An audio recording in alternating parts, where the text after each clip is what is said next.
استاذه سما المصري، اهلا وسهلا بيكي معانا على شاشه سي نيوز. قدمي نفسك كده للجمهور. اهلا وسهلا بيك. طبعا اولا انا سعيده بيكم جدا وسعيده باللقاء دوا في ان احنا في حضره طبعا فيلم من اخراج الاستاذ حسن البرديسي. دعوه انا افتخر بيها لان هو حد من الشباب المميز جدا واللي بيرتقي بالفن بتاعه. انا سما محمد المصري، مخرجه مسرح وميديا وتلفزيون، صاحبه فرقه سعاده وصاحبه مبادره احنا هنا ذوي الهمم والاحتياجات الخاصه. عندي فرقتي الخاصه طبعا. انا بقالي 18 سنه في المجال، برتقي شويه ان انا بعمل حاجه لذوي الهمم طول الوقت، بتدعم طبعا ناس كبيره معانا من الفن، وفي ناس بتدعم ده منهم طبعا الاستاذ عيد ابو الحمد، الاستاذ وحيد، استاذ مجدي، استاذ بص يعني لو قلت فردا هنسى. تمام. فاحنا الحمد لله بفضل الله بنحاول نغير مجرى الفن من طرق مختلفه، كل واحد باجتهاده، كل واحد بوجهه نظره، كل واحد بتفكيره، كل واحد ليه رؤيه في الاول وفي الاخر. وبعدين انا سيناريست برضو قوي جدا يعني. نمسك الخشب بقى يا استاذه، يعني اخراج ومسرح وفرقه وسيناريست. حاجه عندي دراسه، يعني انا بحب الدراسه جدا، ضيعت وقتي كله في اي حاجه انا عايزاها لازم ادرسها. هنشوف لك حاجه قريب سواء على الشاشه في السينما.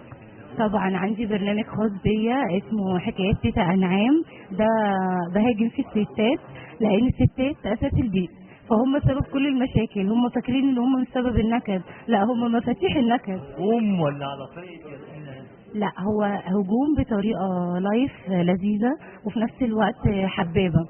هينزل على النايل كوميدي باذن الله، وعندي برنامج اسمه 5 افاده مع سعاده برضه هينزل ان شاء الله على النايل كوميدي الشهر الجاي.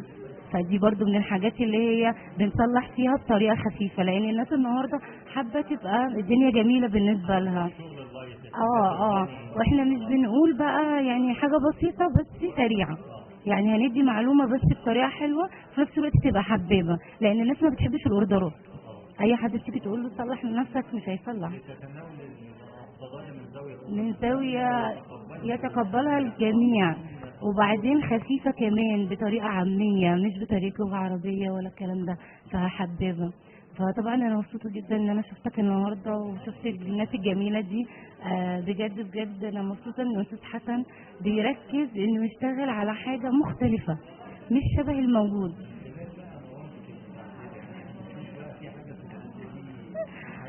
طبعا عندي ان شاء الله على الشهر الجاي هيكون في عرض وعازمكم فيه، شرفوني وتنوروني. ده احلام سبت الجميله، دي حاجه مختلفه برضو اللي هي مسرح.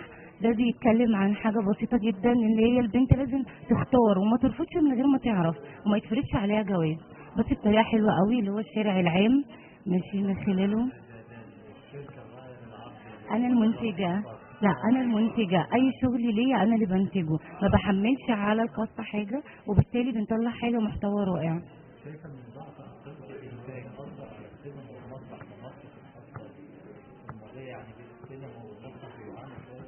بالعكس هقول لك على حاجه، اي منتج النهارده بيبقى عايز يحط فلوسه في حاجه هادفه.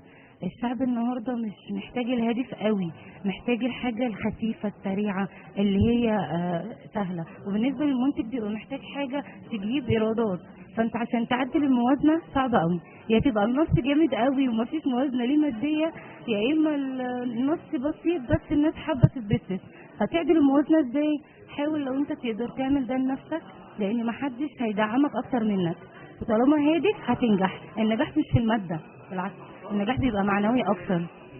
اللي نفسك تقدميه للسينما المصريه بفكره واخراج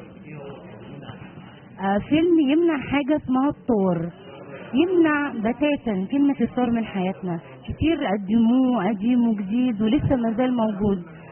الناس مش قادره تفهم ان قصه الطور ده عند ربنا مش عندك، لا النفس بالنفس ايا كان. في ناس النهارده بتقول لك ما تموتش نمله، ما تموتش عنكبوت، فانت ازاي تموت روح؟ يعني ده بتاعت ربنا، يعني كل اجل كتاب ما يبقاش انت السبب فيه. فانا ضد ده، بشوفه كتير جدا، ونفسي ان شاء الله في الفتره اللي جايه وفي بالفعل بكتب فيه ان احنا نغير وجهه نظر الاخرين في الطار. بقى دلوقتي الريف والصعيد ما بقاش ريف، بقى مودرن وبقى خلاص بقت حاجه شبهنا جدا جدا. ولسه الفكره ما زالت موجوده، يعني هي الفكره ما زالت موجوده، بيزرع الضغينه في الطفل من هو صغير لغايه ما بيكبر.